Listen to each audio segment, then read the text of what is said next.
இந்த கொத்தமல்லி மோர் எப்படி பண்ணுறதுன்னு பார்த்துருவோம். இப்போ நம்ம இது கொத்தமல்லி நம்ம இதை கழுவி வச்சுருக்கோம். இப்போ இதை புழிஞ்சு நம்ம மிக்சியில் போட்டுக்கிடலாம். இதை நம்ம மிக்சியில் எடுத்து வச்சுருக்கோம். இப்போ நான் நேற்று சாதம் கொஞ்சோண்டு இருந்துச்சு, அதில் தண்ணி ஊற்றி வச்சுருந்தேன். அந்த தண்ணியை மட்டும் இப்போ எடுத்துக்கிடுவோம். இது நம்ம 1 டம்ளர் எடுத்துருக்கோம். இதை இந்த கொத்தமல்லி இதில் ஊற்றிக்கிடலாம். இன்னும் தண்ணி இருந்துச்சுனாலும்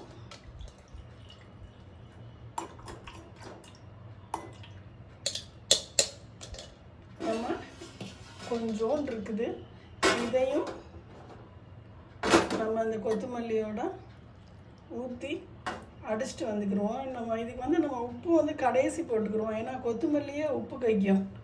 அதனால் நம்ம மோர்லாம் ஊற்றிட்டு அதுக்கப்புறம் கொத்தமல்லி கைக்கு மோருக்கு உப்பு போட்டுக்கிடலாம். நம்ம அடிச்சுட்டு வந்துட்டோம். இதை நம்ம ஊற்றிக்கிடலாம்.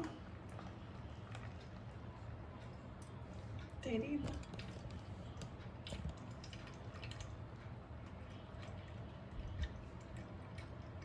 இப்போ நம்ம இந்த மாதிரி சக்கையெல்லாம் எடுத்துட்டோம்.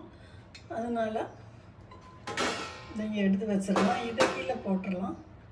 இப்போ நான் இதுக்கு 1 டம்ளர் தயிர் எடுத்து வச்சுக்கிறேன். இதை நம்ம மிக்சியில் போட்டு ஒரு சுற்றிக்கிடுவோம். நம்ம மிக்சியில் மோர் சுற்றிட்டோம். இதை நம்ம ஊற்றிக்கிடலாம்.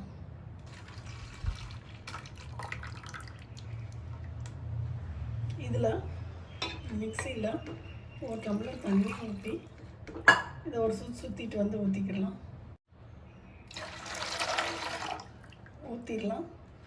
இந்த பச்சை கலர் நம்ம இந்த ப்ரோபயாட்டிக் தண்ணி, அதாவது சாதம் புழுங்கலரிசி, அதை தண்ணி ஊற்றி வச்சுருந்தோம். அதில் ஒரு 1.25 டம்ளர் தயிர், 1 டம்ளர் தண்ணி, 1 டம்ளர் ஊற்றி கொத்தமல்லி கொஞ்சம் போட்டு ரெடி பண்ணியிருக்கோம். இந்த க்ரீன் மோர் செம்மையாக இருக்கும். ட்ரை பண்ணி பாருங்கள் ஃப்ரெண்ட்ஸ். பாய். கொஞ்சமாக உப்பு போட்டுக்கோங்க, ஏன்னா கொத்தமல்லியிலே உப்பு இருக்கும். போட்டு மிக்ஸ் பண்ணிக்கோங்க. இன்னும் கொஞ்சம் தண்ணி வேணும்னாலும் ஊற்றிக்கோங்க, ஏன்னா திக்காக தான் இருக்குது இந்த க்ரீன் மோர், கொத்தமல்லி மோர். நான் இன்னும் ஒரு 1/2 டம்ளர் தண்ணி கூட ஊற்றிக்கிறேன். ரொம்ப திக்காக இருந்துச்சு, அதனால.